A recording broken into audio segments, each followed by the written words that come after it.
A little bit, but you know, I get used to it. You know, I've been in Boston for my whole career, and now I'm playing for another team. You know, I'm looking forward to it. What about the circus that you kind of gotten yourself into by coming here with the Dwight Howard situation? I don't pay attention to that. You know, it is what it is. You know, Dwight's going to make his decision on what he wants to do and how he wants to do things. And if he's here or he's not here, Glen Davis is here, and that's the way I approach it. Glen, have you been able to talk to Dwight though? Has he said something to you recently? Oh, most definitely. We've talked, and you know, everything that he's told me, I understand everything he come from. You know, because I'm a player. You know, you guys are media, so you want to really understand what a player has to go through. And so, you know, I understand. You know, I'm really an understanding guy. You know, so hey, you know. Are you the guy that can talk to Dwight at the stand? Probably can. You know, so I'm probably gonna have a couple, you know, crumpets and tea tomorrow, and hopefully we can talk things out and see what's up. Talk about your relationship with Dwight, because he mentioned that you've known him, played against him since you were 15. Oh man, yeah. So I've been playing Dwight since I was 15, high school. Like we've always played against each other, and to be playing against him in the NBA, and then also now being a teammate of his is great for me, because I'm tired of pounding with this big guy. You know, so now we're on the same team and we can both do damage. The Company list was out there. Dwight had guys on the list to bring in. Were you part of that list to bring in? Was I? Yeah. I was? I don't know. I'm asking you. Do you know anything about it? I didn't know. I didn't know. That you were on the list of guys who wanted here to strengthen the Magic. I didn't know. I had no idea. But I'm glad he wanted me here.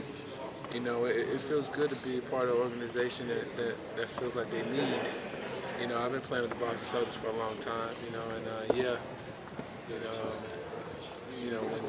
when you got KG playing against guys like that, I'm coming off the bench, and now a guy who's requesting me to come play with them, it makes me feel good, and the hard work that's been paying off. You said you're kind of bringing that championship culture here.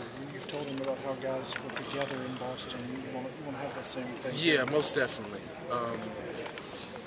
This is a brotherhood, and we have to understand that as players, that if you fight, I fight.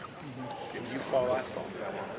You know, and we got to be there for each other, and that's what it's all about. From the ball boy to the head coach, you know, we have to all be on one court, because people don't realize how important having a great spirit and having that championship feeling is, and I've experienced it. I've been there when we've won, and I've been there when we lost, and I know how that feels, and I know what it takes, and I'm willing to sacrifice myself and everything here to bring that here. And you won and lost against this very team. You were on both sides of the Dwight and the Magic and the Celtics. Talk about what you think this roster has going for it, especially now with you on it. Energy, a great teammate, you know, just a great teammate spirit. You know, that gotta have that great spirit. I really focus on having a great spirit, no matter what happens, the ins and outs. Because it's gonna be a tough road. You just gotta make sure that, you know, as a team, we don't get bored with the journey. You know, because some people get bored. Some teams get bored with the journey. You know, they you know, you gotta focus on every possession, every moment counts. Practice, it starts in practice, and by changing the culture, and you know, that's what hopefully I'm gonna bring here. Are you looking forward to win over the fans Joe, here? go down I mean, a little. You're kind of a guy that, you know, hit some big shots in the past against Orlando, and maybe the fans Joe, not go as down big of a fan of you. Well, you know, it's okay. I'm not worried about the fans. You know, as you can see, my personality, it's hard to run away from that. You know, so I'm not worried about the fans. I'm worried about winning ball games. That's all I'm worried about. The fans, as long as we win it, they're gonna be okay with me. Glen, do you think with this team right now, guys like Jameer Nelson, Hedo Turkoglu, is this a championship team? Most definitely. This team is capable of winning a championship. But we just got to start believing in that and putting forth the effort, the championship effort. And, you know, it starts in practice. Until a few days ago, you were an opponent of the Magic. What was a lot of people talking about what kind of team they were? Were they considered soft or a talented team that underachieved? What did people look at last year? How do people look at the Magic, the players? Not the media, the players.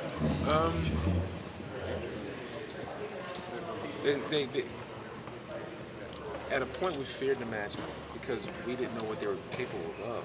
You know, one day you get a great team and shoot the hell out the ball. Another day you'll get a team that you're like, what's going on? You know, where's the energy? And you know, it's just doing things on a consistent basis, on a high level every time, and you just got to keep, like I said, you can't get bored with the journey. Understand what we're trying to accomplish, and sacrifice everything to do it. Glenn, do you think guys got bored of the journey in Boston? Were you referencing that? Bored of the journey. You know, I think this is in some instances, some things don't work out the way we need to work out. You know, I feel like Miami was playing good ball at that time. You know, and they were, and they did the things that counted at the end for its execution and making plays. You know, and when you want to play championship basketball, you got to execute, and we got those players here in Orlando to make those plays. And so we just got to practice good habits and make sure that we follow through on everything that we say. And, you know. What's it like to go from Doc to Stan? Hey, you know what? Doc is a great coach.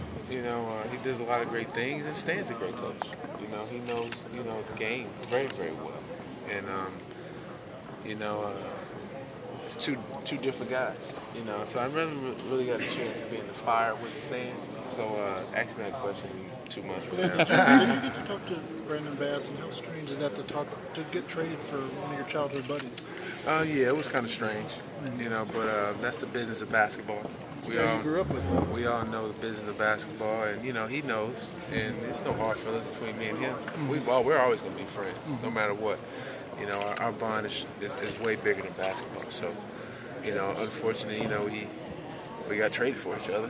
You knew him since what, junior high? Since I was middle school. Middle school? Yeah, so it is kind of weird, but hey, it is what it is, and you know, he's going to do well in Boston, and I look forward to seeing him. You know, I got him one of my candidates, the 6th man of the year.